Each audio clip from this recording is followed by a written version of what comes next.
Hello guys, welcome back to dubbing carnival. അപ്പോൾ നമ്മൾ ഈ ഡ്രാമയുടെ നെക്സ്റ്റ് എപ്പിസോഡാണ് കാണാനായിട്ട് പോകുന്നത്. വീഡിയോയിലേക്ക് പോകുന്നതിന് മുന്നേ നിങ്ങൾ ആരെങ്കിലും ഈ ചാനൽ ആദ്യമായിട്ടാണ് കാണുന്നതെങ്കിൽ ചാനൽ സബ്സ്ക്രൈബ് ചെയ്ത് സപ്പോർട്ട് ചെയ്യാനായിട്ട് മറക്കണ്ട കേട്ടോ. അപ്പോൾ നമുക്ക് നേരെ വീഡിയോയിലേക്ക് പോകാം. എപ്പിസോഡിൻ്റെ സ്റ്റാർട്ടിങ്ങിൽ ഇപ്പം നമ്മുടെ ഹീറോയെ കാണാനായിട്ട് അവൻ്റെ വീട്ടിലേക്ക് വരുന്നുണ്ടായിരുന്നു. വന്ന പാടെ നമ്മുടെ ഹീറോ ഓടിപ്പോയിട്ട്, നീ എന്തിനാണ് എന്നോട് ഇങ്ങനെ കാണിക്കുന്നത്? നീ വരുമെന്ന് ഞാൻ സ്വപ്നത്തിൽ പോലും വിചാരിച്ചില്ല. അന്ന് ആ സൂപ്പർ മാർക്കറ്റിൽ വെച്ചിട്ട് നീ ഒരു വാക്ക് പോലും എന്നോട് മിണ്ടാതെ ഇറങ്ങിപ്പോയി എന്നൊക്കെ പറയുന്നുണ്ടായിരുന്നു. അന്നേരം അവൾ, പിന്നെ ഞാൻ എന്ത് ചെയ്യണമായിരുന്നു? ഈ കാര്യം അറിഞ്ഞതിൽ പിന്നെ ഞാൻ മൊത്തം ഡിസ്റ്റർബ്ഡ് ആയിരുന്നു എന്നും, ഇത് സത്യമാണോ, സത്യമല്ലേ, എന്താ ഞാൻ വിശ്വസിക്കേണ്ടത്, വിശ്വസിക്കാൻ പാടില്ലാത്ത ഒന്നും എനിക്കറിയില്ലായിരുന്നു. അത് കാരണം വല്ലാത്തൊരു മാനസികാവസ്ഥയിൽ നിന്നിട്ടായിരുന്നു ഞാൻ അന്ന് അവിടെ നിന്ന് ഇറങ്ങിപ്പോയത്.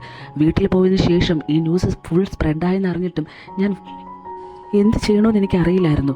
അമ്മയും എല്ലാവരും പറഞ്ഞ ഒരു കാര്യം ഒരു സൈഡിൽ, ഞാൻ എന്നെ സ്നേഹിക്കുന്നത് വേറൊരു സൈഡിൽ. ഇത്രയും നാളെ ഇഷ്ടത്തിലായിട്ടും ഇതിൻ്റെ ഒരു സൂചന പോലും നീ എനിക്ക് ഇതുവരെയും തന്നിട്ടില്ല. അപ്പോൾ പിന്നെ ഞാൻ നിന്നെ എങ്ങനെ വിശ്വസിക്കുമെന്ന് ചോദിക്കുന്നുണ്ടായിരുന്നു. അന്നേരം ഹീറോ, നീ എന്നോട് ക്ഷമിക്കണമെന്നും ഞാൻ എന്നോട് പറയാതിരുന്നത് എൻ്റെ തെറ്റ് തന്നെയാണ്. പക്ഷേ ഞാനത് പറയാനായിട്ട് വന്നപ്പോഴെങ്കിലും നീ അത് കേൾക്കാനുള്ള മനസ്സ് കേൾക്കണമായിരുന്നു. പക്ഷേ അതിനെ പറ്റിയിട്ട് നീ എന്നോട് ഇതുവരെയും ചോദിച്ചില്ലല്ലോ എന്ന് പറയുമ്പോൾ, അതറിയാനായിട്ടാണ് ഞാൻ നിൻ്റെ അടുത്തേക്ക് ഇപ്പോൾ വന്നതെന്ന് പറയുന്നുണ്ടായിരുന്നു. അന്നേരം ഹീറോ അവൻ്റെ പാസ്റ്റിലെ സ്റ്റോറി പറയുന്നുണ്ടായിരുന്നു.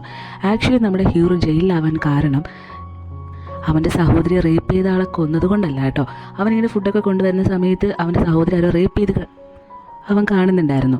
അങ്ങനെ അവൻ കൊന്നിട്ട് തിരിച്ച് വരുന്ന സമയത്ത് അവിടെ ഉണ്ടായിരുന്ന ആ ഹൗസ് ഓണർ ലേഡി എങ്ങാണ്ടോ നമ്മുടെ ഹീറോയാണ് അവളെ റേപ്പ് ചെയ്യുമെന്ന് വിചാരിച്ചിട്ട് പോലീസുകാരെ അറിയിച്ച് നമ്മുടെ ഹീറോയെ അവരെല്ലാവരും കൂടെ ചേർന്ന് പിടിച്ചുകൊണ്ട് പോവുകയാണ്. അങ്ങനെയാണ് ആക്ച്വലി അവൻ ജയിലിലാകുന്നത്. അവൻ ചെയ്യാത്തൊരു തെറ്റിനായിരുന്നു അവൻ ജയിലിലായിരുന്നത്. എന്തായാലും അത് കഴിഞ്ഞിട്ട് അവൻ്റെ സഹോദരി എല്ലാവരും ഹോസ്പിറ്റലിലേക്ക് കൊണ്ടെത്തിക്കുകയും അവൾ ഓക്കെ ആവുകയൊക്കെ ചെയ്തു. പക്ഷേ ഇവൻ ഈ ജയിലിൽ തന്നെയായിരുന്നു.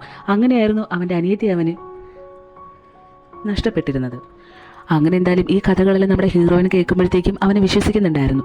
എന്നിട്ട് അവനോട്, ഞാൻ എന്നോട് പലതവണയും പറഞ്ഞിട്ടുണ്ട്, നീ എന്നിൽ നിന്ന് എന്തെങ്കിലും മറയ്ക്കുന്നുണ്ടോ അതെല്ലാം നീ എന്നോട് പറയണമെന്ന്. പക്ഷേ നീ എന്തെങ്കിലും ഒരു കാര്യം വരുമ്പോൾ ഞാൻ അങ്ങോട്ട് ചോദിക്കുമ്പോൾ മാത്രമാണ് അതെന്നോട് നീ പറഞ്ഞിരുന്നത്.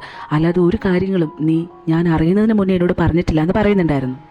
അന്നേരം ഹീറോ, നീ ഒരു കാര്യം മനസ്സിലാക്കണം, ഞാൻ എൻ്റെ ലൈഫിൽ ഒരിക്കലും ഓർക്കാൻ ആഗ്രഹിക്കാത്ത കാര്യമാണ് ഇപ്പോൾ എല്ലാവരും അറിഞ്ഞിരിക്കുന്നത്. അതൊരിക്കലും ഇങ്ങനെ എൻ്റെ ലൈഫിലേക്ക് തിരിച്ചു വരുമെന്ന് ഞാൻ വിചാരിച്ചിരുന്നില്ല. അത് കാരണമാണ് പിന്നെയും കുത്തിപ്പൊക്കി അത് നിന്നോട് പറയണ്ടെന്ന് ഞാൻ വിചാരിച്ചത്.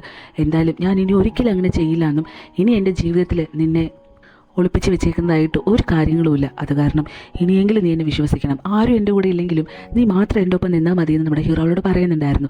അവൾക്ക് അത് കേൾക്കുമ്പോൾ ഒരുപാട് വിഷമം വരുന്നുണ്ട്. ഇത്രയും നാളും അവനെങ്ങനെ അവോയ്ഡ് ചെയ്തതിനും എല്ലാം കൂടെ ആലോചിച്ചിട്ട് അവൾക്ക് ഒരുപാട് സങ്കടം വന്ന് രണ്ടുപേരും ഇങ്ങനെ കരഞ്ഞുകൊണ്ട് നിൽക്കുന്നുണ്ടായിരുന്നു. അത് കഴിഞ്ഞ ആ സീൻ കട്ട് ചെയ്ത് കാണിക്കുന്നത് ഇവിടെ ആ മോഡൽ പെൺകുട്ടി ഒരു വീഡിയോ ഇങ്ങനെ അപ്ലോഡ് ചെയ്യുന്നുണ്ടായിരുന്നു. വേറെ ഒന്നുമല്ല, അവനൊരു കൊലയാളിയാണെന്ന് എനിക്കറിയില്ലായിരുന്നു. അത് കാരണം ഞാൻ അവൻ്റെ കൂടെ ഇങ്ങനെയൊക്കെ അഭിനയിച്ചത്.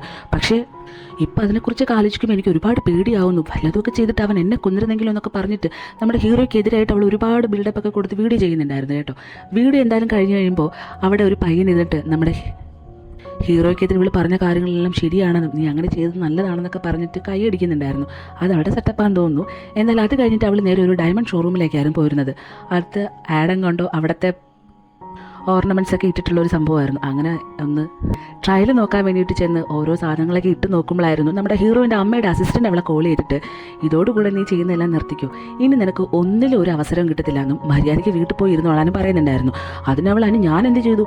അവൻ കൊന്നതിന് ഞാനിവിടെ ഒന്നും ചെയ്തിട്ടില്ലല്ലോ, പിന്നെ എന്തിനാ നിങ്ങൾ എന്നെ എല്ലാവരും ഇതിൽ നിന്നും ഇങ്ങനെ മാറ്റുന്നതെന്ന് ചോദിക്കുമ്പോൾ, ഞാനല്ല ഒന്നും ചെയ്തത്, നീ ആ പ്രൊഡ്യൂസർ പെൺകുട്ടിയുടെ എല്ലാം പോയി ചോദിക്കുന്നത് പറയുന്നുണ്ടായിരുന്നു. അവൾക്ക് ദേഷ്യം വന്നിട്ട് കോൾ കട്ട് ചെയ്തിട്ട് ആ പ്രൊഡ്യൂസർ പെൺകുട്ടിയെ കാണാനായിട്ട് പോകുന്നുണ്ടായിരുന്നു. നേരെ പോയിട്ട് അവളുടെ ഓഫീസിലെ ഫ്രണ്ട് ഓഫീസിൽ പോയിട്ട് എനിക്ക് ഇവളെ കാണണമെന്നും എവിടെയാണെന്ന് ചോദിക്കുമ്പോൾ ഇപ്പം കാണാനായിട്ട് പറ്റത്തില്ല, മാഡം ഒരു മീറ്റിങ്ങിലെന്ന് പറയുമ്പോൾ അവൾ അതൊന്നും കേൾക്കാതെ ചാടിത്തുള്ളി നേരെ അങ്ങോട്ടേക്ക് പോകുന്നുണ്ടായിരുന്നു. ഇവിടെയാണെങ്കിൽ ഈ പ്രൊഡ്യൂസർ പെൺകുട്ടിയുടെ മൂക്കിന് എന്തോ സർജറിയുടെ കാര്യങ്ങളൊക്കെ നടക്കുന്നുണ്ടായിരുന്നു. ഡോക്ടേഴ്സും നഴ്സും എല്ലാവരും അവിടെ തന്നെ ഉണ്ടായിരുന്നു. ഇവൾ നേരെ കയറി വന്നിട്ട്, നീ എന്ത് കാര്യം എന്നോട് കാണിക്കുന്നത്? അവനാരെയോ കൊന്നെന്ന് പറഞ്ഞിട്ട് ഞാനൊന്നും ചെയ്തിട്ടില്ലല്ലോ, പിന്നെ നീ എന്തിനാ എൻ്റെ അവസരങ്ങളെന്ന് മുടക്കിയെന്ന് ചോദിക്കുമ്പോഴത്തേക്കും, നീ അവൻ ഒരുമിച്ചായിരുന്നല്ലോ എല്ലാം ചെയ്തത്. ഇന്നലെ നിങ്ങൾ അവിടെ പാർട്ടിയിൽ നിന്നപ്പോഴത്തേക്കും ഞാൻ പറഞ്ഞ കാര്യം ഓർമ്മയില്ലേ, വഴിയെ നീ എല്ലാം അറിയുമെന്ന്. അത് കാരണം ഇനി നിനക്കും ഒരു അവസരം കിട്ടത്തില്ല എന്നും മര്യാദയ്ക്ക് വീട്ടിൽ പോയിരുന്നവളെന്നെ പറയുന്നുണ്ടായിരുന്നു. ഇത് കേൾക്കുമ്പോൾ അവളാണെങ്കിൽ നിന്നെ കൊല്ലാൻ പോലും അടിക്കത്തില്ല എന്ന് പറഞ്ഞിട്ട് രണ്ടുപേരും അങ്ങോട്ടും ഇങ്ങോട്ടും കൂടെ സ്റ്റണ്ട് കൂടുന്നുണ്ടായിരുന്നു. എന്നിട്ട് അവിടെ ഒരു സിറിഞ്ചിരിപ്പുണ്ടായിരുന്നു. ഇത് അവളുടെ, അതായത് ഈ പ്രൊഡ്യൂസർ പെൺകുട്ടിയുടെ നേരെ കുത്തിവെക്കാനായിട്ട് വരുമ്പോഴത്തേക്കും അതവൾ മേടിച്ചിട്ട് നേരെ ഇവൾക്കെതിരെ കുത്തുന്നുണ്ടായിരുന്നു. അത് കുത്തിയിരുന്ന നേരെ ചെസ്റ്റിലായിരുന്നു കേട്ടോ. എന്തായാലും രണ്ടുപേരും കൂടി അടിപിടി കൂടി ആ സീനും കട്ടാകുന്നുണ്ടായിരുന്നു.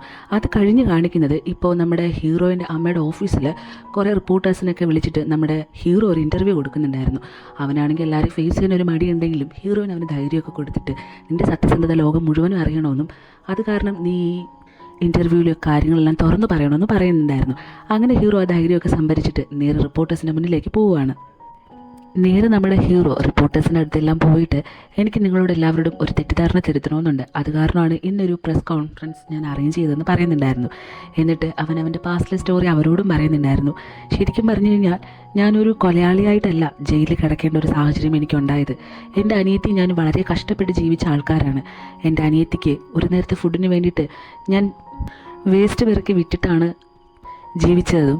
മാത്രമല്ല ഹോട്ടൽസിൽ നിന്നൊക്കെ കളയുന്ന വേസ്റ്റ് ഫുഡൊക്കെ ഞാൻ എൻ്റെ അനിയത്തിയും ഒരുമിച്ചിരുന്ന് കഴിച്ചിട്ടുണ്ടെന്നൊക്കെ പറഞ്ഞിട്ട് അവൻ്റെ സ്റ്റോറി ഇങ്ങനെ പറഞ്ഞു തുടങ്ങുന്നുണ്ടായിരുന്നു. ഒരു ദിവസം ഞാനിങ്ങനെ ജോലി കഴിഞ്ഞ് വരുന്ന സമയത്ത് എൻ്റെ അനിയത്തി ഒരു റേപ്പ് ചെയ്തിട്ടിരിക്കുന്നതാണ് ഞാൻ കാണുന്നത്. അങ്ങനെ അയാളെ അപ്പോഴത്തെ ദേഷ്യത്തിൽ കുറേ അടിയിടിയൊക്കെ കൊടുത്ത് തിരികെ വീട്ടിലേക്ക് വന്നിട്ട് എൻ്റെ അനിയത്തിയും കൊണ്ട് ഹോസ്പിറ്റലിലേക്ക് പോകുന്ന സമയത്ത് അവിടുത്തെ ഹൗസ് ഓണർ ഇതുപോലെ ഞാനാണ് അവളെ റേപ്പ് ചെയ്തതെന്ന് പറഞ്ഞിട്ട് പോലീസുകാരെ വിളിച്ച് എന്നെ അറസ്റ്റ് ചെയ്യിപ്പിച്ചു എന്നും അങ്ങനെയാണ് ഞാൻ ജയിലിലേക്ക് പോകേണ്ട ഒരു സാഹചര്യം ഉണ്ടായത്. അത് കഴിഞ്ഞ് ഞാൻ ജയിലിലായപ്പോൾ എൻ്റെ അനിയത്തി ഇടയ്ക്കിടയ്ക്ക് വന്ന് എന്നെ കാണാറുണ്ടായിരുന്നു. എന്നിട്ട് ഞാൻ അവളോടൊരു കാര്യം പറഞ്ഞു, എന്നെ നീ ഇങ്ങനെ ഇടയ്ക്കിടയ്ക്ക് വന്ന് ജയിലിൽ വന്ന് കണ്ട് നിൻ്റെ ഭാവി കൂടെ കളയാതെ നിനക്ക് എന്തെങ്കിലും നല്ല ജോലി കിട്ടുവാണെങ്കിൽ നിൻ്റെ കരിയർ നോക്കി നീ പോകണം. ഇവിടെ നിന്ന് ഞാൻ ഇനി എന്ന് രക്ഷപ്പെടുമെന്ന് എനിക്ക് അറിയത്തില്ല എന്നൊക്കെ പറഞ്ഞത് കാരണം കുറേ ദിവസങ്ങൾക്ക് ശേഷം ഒരു പാഴ്സലായിരുന്നു എന്നെ തേടി വന്നിരുന്നത്. അതിനകത്ത് എനിക്ക് വേണ്ടിയിട്ടുള്ള ഒരു ഡ്രസ്സും ഒരു റിങ്ങും വെച്ചിട്ട് അവൾ വേറെ എങ്ങോട്ടേക്കോ പോയി. അതിനുശേഷം ഞാൻ ഇന്ന് വരെ അവളെ കണ്ടിട്ടില്ല എന്നും ഈ ഒരു പ്രസ് കോൺഫറൻസിലൂടെ എൻ്റെ അനിയത്തിയെ എനിക്ക് തിരിച്ചു കിട്ടണം, അത് കാരണം മീഡിയ നീ എവിടെയുണ്ടെങ്കിലും നീ എത്രയും പെട്ടെന്ന് എൻ്റെ അടുത്തേക്ക് വരണമെന്നും ഞാൻ നിനക്ക് വേണ്ടിയിട്ട് കാത്തിരിക്കുവാണെന്നൊക്കെ പറഞ്ഞിട്ട് കുറച്ച് ഇമോഷണലായിട്ട് അവൻ കാര്യങ്ങളൊക്കെ പറയുന്നുണ്ടായിരുന്നു. ഇത് കേട്ട് നിൽക്കുന്ന നമ്മുടെ ഹീറോയിന് ഭയങ്കരമായിട്ട് വിഷമം വന്നിട്ട് അവളും കരയുന്നുണ്ടായിരുന്നു. ഇതിനിടയ്ക്ക് ഈ പ്രസ് കോൺഫറൻസിൽ നിന്ന് ഒരു ലേഡി എണീറ്റിട്ട് നിങ്ങൾ എന്നോട് ക്ഷമിക്കണമെന്നും നിങ്ങൾക്കെതിരായിട്ടുള്ള പല ഹെഡ്ലൈൻസും ഞാനായിട്ട് എഴുതിയെന്നൊക്കെ പറഞ്ഞിട്ട് സോറിയൊക്കെ ചോദിക്കുന്നുണ്ടായിരുന്നു. എന്തായാലും ആ പ്രസ് കോൺഫറൻസ് എല്ലാം അവിടെ വെച്ച് കഴിയുന്നുണ്ടായിരുന്നു. അത് കഴിഞ്ഞ് നേരെ ഹീറോയിൻ്റെ അടുത്തേക്ക് വന്നിട്ട് അവളോട് താങ്ക്സ് പറയുന്നുണ്ടായിരുന്നു. നീ കാരണമാണ് ഇന്ന് ഞാൻ എൻ്റെ സത്യങ്ങളെല്ലാം എല്ലാവരോടും പറഞ്ഞതെന്നും എനിക്കതിൽ നിന്നോട് എത്ര നന്ദി പറഞ്ഞാലും മതി വരത്തില്ല എന്നൊക്കെ പറഞ്ഞിട്ട് സംസാരിക്കുന്നുണ്ട്. ഇവിടെ അത് കഴിഞ്ഞിട്ട് ആ മോഡൽ പെൺകുട്ടിയെ കാണിക്കുന്നുണ്ടായിരുന്നു. അവളും ഈ വീഡിയോ കണ്ടിട്ട് ഹീറോയെ തെറ്റിദ്ധരിച്ചല്ലോ എന്ന കാര്യത്തിൽ ചെറുതായിട്ട് വിഷമിച്ചിരിക്കുന്നുണ്ടായിരുന്നു. ആ സമയത്തായിരുന്നു അവൾ നോക്കിയപ്പോൾ അവളുടെ ചെസ്റ്റിൽ നിന്ന് ബ്ലഡ് വരുന്നത് ശ്രദ്ധിച്ചിരുന്നത്. കാരണം ആ ഇഞ്ചക്ഷൻ ചെയ്തില്ലേ അതിൻ്റെ ബ്ലഡായിരുന്നു കേട്ടോ. എന്തായാലും അതും കഴിഞ്ഞ് കാണിക്കുന്നത് ഈ പ്രൊഡ്യൂസർ പെങ്കൊച്ചിനെയായിരുന്നു. അവൾ ഈ വീഡിയോ കണ്ടിട്ട് ഞാൻ എന്തൊക്കെ അവനെതിരെ ചെയ്തിരുന്നാലും അതിൽ നിന്നൊക്കെ രക്ഷപ്പെടുവാണല്ലോ എന്നിങ്ങനെ ദേഷ്യത്തിൽ പറഞ്ഞിരിക്കുന്നുണ്ടായിരുന്നു. എന്നിട്ട് പിന്നെ നമ്മുടെ ഇവിടെ ഹീറോയിനും കൂടെ ഇങ്ങനെ ടെറസിൽ പോയിരുന്നിട്ട് അവരവരുടെ കാര്യങ്ങളെക്കുറിച്ച് സംസാരിക്കുന്നുണ്ടായിരുന്നു. അതായത് നമ്മുടെ ഹീറോ പറയുന്നുണ്ട്, ഇപ്പോഴാണ് ഞാനൊന്ന് സമാധാനമായിട്ട് ഇരിക്കുന്നതെന്നും എൻ്റെ മനസ്സിൽ നിന്ന് എന്തോ ഒരു വലിയ ഭാരം ഇറക്കി വെച്ചൊരു ആശ്വാസമുണ്ട്. അത് ഇറക്കി വെച്ചാൽ ഹെൽപ്പ് ചെയ്തത് നീയാണ്. ഇത്രയും നാൾ ഞാൻ വിചാരിച്ചിരുന്നത് ഈ സത്യം പുറത്ത് വന്നു കഴിഞ്ഞാൽ അതെൻ്റെ കരിയറിന് അപകടമാകുമെന്നും എനിക്കിൽ നിന്ന് ഇനി ഒരിക്കലും രക്ഷപ്പെടാൻ പറ്റില്ല എന്നുമായിരുന്നു. പക്ഷേ ഇപ്പോൾ അതൊരു പറഞ്ഞു കഴിഞ്ഞപ്പോഴാണ് എൻ്റെ മനസ്സിന് എന്തെന്നില്ലാത്തൊരു സന്തോഷം ഞാൻ അനുഭവിക്കുന്നത്. നിനക്കൊരു കാര്യം അറിയാമോ, അതിന് കാരണക്കാരൻ നീ മാത്രമാണ്. നീ എൻ്റെ കൂടെ ഉള്ളത് കൊണ്ടാണ് ഈ സത്യം ഇപ്പോൾ എനിക്ക് ലോകത്തോട് വിളിച്ചു പറയാനായിട്ട് സാധിച്ചത്. ഞാൻ ഇനിയൊരു സത്യസന്ധമായിട്ടുള്ളൊരു കാര്യം പറഞ്ഞു കഴിഞ്ഞാൽ ഈ ലോകത്ത് ആർക്കും നിന്നെപ്പോലൊരു മാനേജറിനെ കിട്ടിക്കാണില്ല. അത്രയ്ക്ക് ഞാൻ നിന്നെ സ്നേഹിക്കുന്നുണ്ടെന്ന് പറഞ്ഞിട്ട് അവർ രണ്ടുപേരും നിൽക്കുന്നുണ്ടായിരുന്നു. അന്നേരം നമ്മുടെ ഹീറോയിനോട് വേറൊരു കാര്യം ആലോചിക്കുന്നുണ്ടായിരുന്നു. എൻ്റെ മുത്തശ്ശൻ ഫസ്റ്റ് ഹോസ്പിറ്റലായിരുന്ന സമയത്ത് നീ ഒരു സഹായം എന്നോട് നീട്ടിവെച്ച സമയത്ത് തന്നെ ഞാൻ നിന്നെ പ്രണയിച്ച് തുടങ്ങിയിരുന്നു എന്ന് പറഞ്ഞിട്ട് രണ്ടുപേരും കൂടെ ഹൈഫൈ ഒക്കെ കൊടുക്കുന്നുണ്ടായിരുന്നു. അത് കഴിഞ്ഞ് നേരെ താഴേക്ക് ഇറങ്ങി വരുന്ന സമയത്ത് നമ്മുടെ ഹീറോയിൻ്റെ അമ്മയുടെ അസിസ്റ്റൻറ്റ് എവിടെയോ പോയിട്ട് വരുന്നുണ്ടായിരുന്നു. നിങ്ങൾ ഇതുവരെ പോയില്ലേന്ന് ചോദിക്കുമ്പോൾ എൻ്റെ ബാഗൊക്കെ അടുത്ത് ഇരിപ്പുണ്ട്, അതെടുക്കാനായിട്ടാണ് വന്നതെന്ന് പറഞ്ഞിട്ട് ഹീറോ പറയുന്നുണ്ടായിരുന്നു. എന്തായാലും പ്രസ് കോൺഫറൻസ് ഒക്കെ അടിപൊളിയായിരുന്നു, സ്റ്റാഫെല്ലാം പറഞ്ഞു വന്നു. ഞാനത് കേൾക്കാനില്ലായിരുന്നല്ലോ, അങ്ങനെ ഒരു വിഷമം മാത്രമേ എനിക്കുള്ളൂ. ഇപ്പം നിനക്ക് സന്തോഷമായല്ലോ, ചെറിയ രീതിയിൽ ഞാനും നിന്നെ തെറ്റിദ്ധരിച്ചിരുന്നു, ഇപ്പം അതൊക്കെ മാറി നീ സന്തോഷമായിട്ട് ഹാപ്പി ആയിട്ടിരിക്കുന്നു പറയുന്നുണ്ടായിരുന്നു. എന്നിട്ട് അവൻ്റെ കയ്യിലേക്ക് ഒരു പേപ്പർ എടുത്ത് കൊടുത്തിട്ട് ഇതിനുള്ളിൽ നിൻ്റെ സിസ്റ്ററിൻ്റെ അഡ്രസ്സാണെന്നും ഇത് നമ്മുടെ ഹീറോയിൻ്റെ അമ്മ വളരെ കഷ്ടപ്പെട്ട് കണ്ടുപിടിച്ചതാണെന്ന് പറയുന്നുണ്ടായിരുന്നു. അവനത് വിശ്വസിക്കാൻ പറ്റുന്നുണ്ടായിരുന്നില്ല.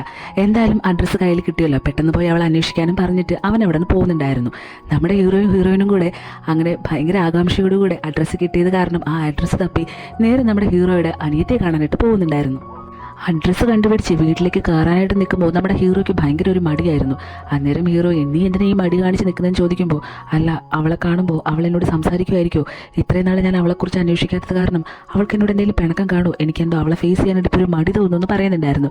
ഹീറോയിൻ ആ സമയത്ത് നീ ഒന്നുകൊണ്ട് പേടിക്കണ്ട, ഞാൻ നിൻ്റെ കൂടെ ഇല്ലേ, മാത്രമല്ല അവൾ നിൻ്റെ സിസ്റ്റർ അല്ലേ, അവൾ നിന്നെ മനസ്സിലാക്കാതിരിക്കില്ല, നമുക്ക് എന്തായാലും വാ കയറിപ്പോവാം, ഇനി ലേറ്റ് ആക്കണ്ടെന്ന് പറയുന്ന സമയത്ത് രണ്ടുപേരും കൂടെ നേരെ പോയിട്ട് ഇവിടെ കോളിംഗ് ബെല്ല് അടിക്കുന്നുണ്ടായിരുന്നു.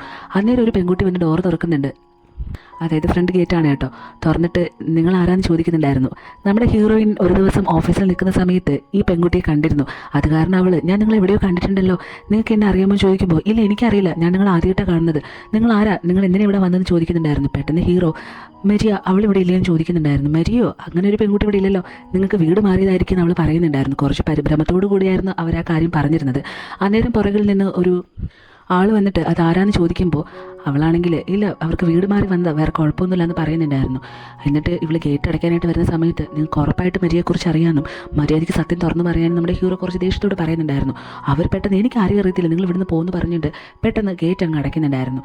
എന്തായാലും ഇനി അവിടെ നിന്നിട്ട് കാര്യമില്ലെന്ന് മനസ്സിലായപ്പോൾ ഹീറോയിനും കൂടെ നേരെ ജിമ്മിലേക്കായിരുന്നു വന്നിട്ട് ഹീറോയിൻ അവൻ്റെ മൈൻഡൊക്കെ ഒന്ന് മാറ്റി വെക്കാനായിട്ട് അവനോട് ജസ്റ്റ് ഗെയിമൊക്കെ ഒന്ന് കളിക്കാനായിട്ട് പറയുന്നുണ്ടായിരുന്നു. അങ്ങനെ രണ്ടുപേരും ഗെയിമൊക്കെ കളിച്ചിട്ട് കുറച്ച് തളർന്നിട്ട് ഇനി റെസ്റ്റ് എടുത്തിരിക്കുന്ന സമയത്ത് ഹീറോയുടെ ഫോണിൽ ഒരു മെസ്സേജ് വരുന്ന ടോണ് കേട്ടിട്ട് അവൻ നേരെ അവിടേക്ക് പോയി നോക്കുന്ന സമയത്തായിരുന്നു, അതായത് നേരത്തെ കണ്ട ആ ലേഡി ഇവർക്ക് മെസ്സേജ് അയച്ചതായിരുന്നു. നിങ്ങൾക്ക് മരിയെ പറ്റി അറിയണമെങ്കിൽ നിങ്ങൾ ഇന്ന ചർച്ചിലേക്ക് വരാനും പറഞ്ഞിട്ട് ആ ലൊക്കേഷനും സെൻഡ് ചെയ്ത് കൊടുത്തിട്ടുണ്ടായിരുന്നു.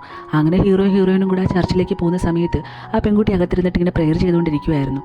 നേരെ വന്നിട്ട് എനിക്ക് മരിയെക്കുറിച്ച് അറിയാമെന്നും ഞാൻ ആ സമയത്ത് നിങ്ങളോട് പറയാതിരുന്നത് അങ്ങനെ ഒരു മാനസികാവസ്ഥയിൽ ഞാൻ അല്ലായിരുന്നു, മാത്രമല്ല ഇവിടെ വെച്ചായിരുന്നു അത് പറയാൻ പറ്റിയ നല്ലൊരു സ്ഥലവും എനിക്ക് തോന്നി, അത് കാരണമാണ് നിങ്ങളോട് ഇവിടേക്ക് വരാനായിട്ട് ഞാൻ പറഞ്ഞതെന്ന് പറഞ്ഞിട്ട് പറയുന്നുണ്ടായിരുന്നു. അന്നേരം ഹീറോ മരിയ അവളെവിടെ, അവളെ എനിക്കിപ്പോൾ കാണണമെന്ന് പറയുമ്പോൾ നിങ്ങൾ ധൃതി വെക്കണ്ട ഞാൻ പറയട്ടെ എന്ന് പറഞ്ഞിട്ട് അവളുടെ കയ്യിലുണ്ടായിരുന്ന റിങ് എടുത്ത് കൊടുക്കുന്നുണ്ടായിരുന്നു. നോക്കും നമ്മുടെ ഹീറോയുടെ കയ്യിലിരിക്കുന്ന സെയിം റിങ് തന്നെയായിരുന്നു കേട്ടോ.